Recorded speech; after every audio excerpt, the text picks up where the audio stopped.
Hey guys, and welcome to another review in our Patreon series. And this one is especially for you guys, you know it. Just send in your images and we'll do a nice proper review like this one from Alicyn. Now Alicyn, first of all, I really like this shot, but hey, you know, I love cosplay and I love superheroes, so this really resonates with me. It makes me think of Poison Ivy, of course. Now, there are a few things I would change. First of all, if you go into cartoons and if you go into comics, there's a huge difference. Cartoons, of course, are a little bit more vibrant, a little bit more colorful, while comics can be a little bit more dark, especially the DC and Batman stuff. So let's work a little bit on that. The first thing that I notice is actually something on her skin, and that's over here. You see there's a little bit of a difference. Now, of course, you can clone this out, but what you can also do, and this works way better, is create a duplicate layer. Go into your clone tool and just go to 11% or 10% or whatever. Just make it really, really low and just sample here and just massage problems like that away. Do you see this?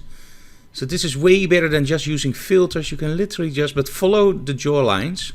I'm doing this a little bit sloppy, of course, because I'm on a laptop and, well, I'm not behind the Cintiq. As you can see here, you really can make it much smoother. Okay, there we go. So compare it to before and after. I think that's better.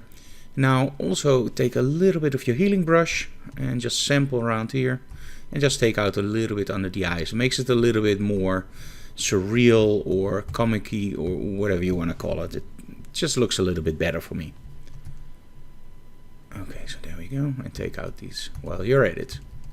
Cool. There we go. Okay, same here. So it's just cleaning up the skin just a little bit. Now see the before and after. As you can see, it just makes it a little bit more pop. Okay, overall, great shot. This, however, is taking me a little bit off the image, which is actually here. And I don't want to crop it out because I actually like the cables over there. But let's just create something that has a little bit more move. So let's go down and let's make a new layer. And now choose for soft light and neutral gray. Now what you can do is actually create a vignetting around your model. So let's do that. So go here, elliptical marquee. Make sure that that silvery stuff or chrome is actually in. Let's go like this. Do a feather. So modify feather. And because you didn't send your full resolution, let's go to 300% and let's see what happens. Okay, that's cool. Do select inverse. And now take your paint bucket. And what I'm actually doing is I'm now creating something that's a little bit more dark around the edges. Okay, so you can see now the image already pops way more. Let's duplicate that effect. There we go. So now that backdrop is really, really dark. Now if you like it even darker, duplicate it again.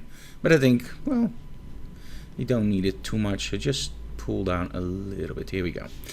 Now of course we don't want that these cables disappear completely.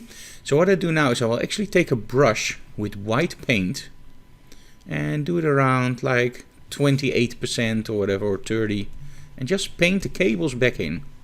Don't do it on 100%, for the very simple reason they will stand out a little bit too much for my liking. But here we go, and now you can get those cables back. So I really like this effect. Okay, do a layer flatten image. There we go. Now, color-wise, I really like those greens to stand out. So what I will do now is I will actually go into my image and first duplicate it. Then go into image and saturation. Sorry, hue and saturation. And just select one of the channels. Let's do the green one. And just select one of the leaves. And just push up that saturation. And lower the lightness slightly. So what you can see now is that you actually have a little bit more pop in that green. And by lowering the lightness or raising the lightness, you can actually just change the whole appearance, as you can see here. So I really like this effect because now those plants really stand out. You see? Huge difference. Okay, let's make the image pop a little bit more by making the skin a little bit more white. So go to a new layer, and this is a trick you already saw before, and I really like it on these shots. Let's go to a new layer. Go to the bottom part, go to channels, pick the red channel, Command A or Control A, Command C. So what you actually do is select everything and copy. Go to the top layer and just do edit, paste. There we go. So now you have a black and white version on top, but it's not actually black and white, it's your red channel. Go to soft light and there you go. So now I have a little bit more of that white interface. Of course we don't want it everywhere, so what we will actually do is do a layer mask, hide all. And we're just going to paint it in the areas where we want it. So let's go to 100% and let's just lower the opacity, the size of the brush. And go to 100% opacity and there we go.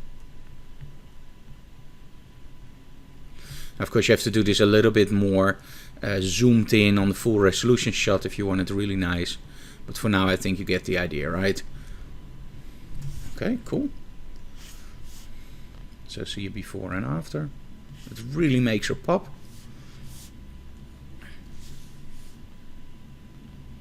Layer, flatten image. Now let's enhance some of the features. So let's go into duplicate layer and let's take the dodge tool. And the dodge tool is really cool if you put it on highlights. Let's keep it at 30% and just go very slightly over all the highlights in the image. As you can see here.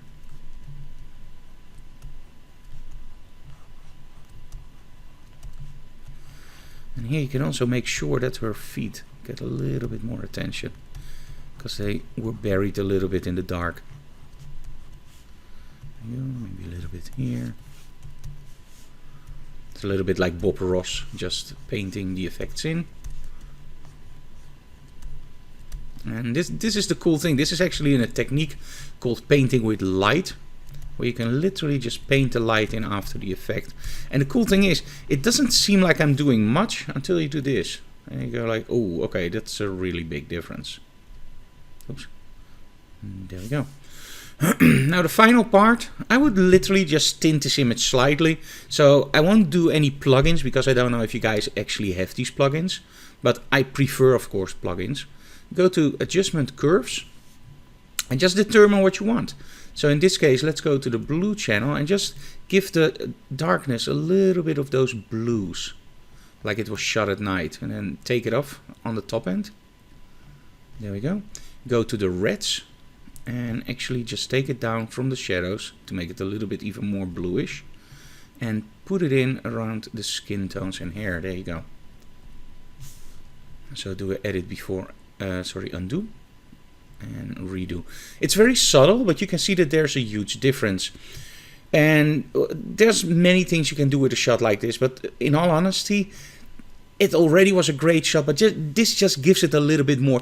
Do remember, and this is the most important thing if you're watching this is 100, maybe 1000% your personal thing. So if you don't like it, don't worry, just use the techniques, maybe for something in your shot that where you do like the techniques. It's not that something is wrong or something is right.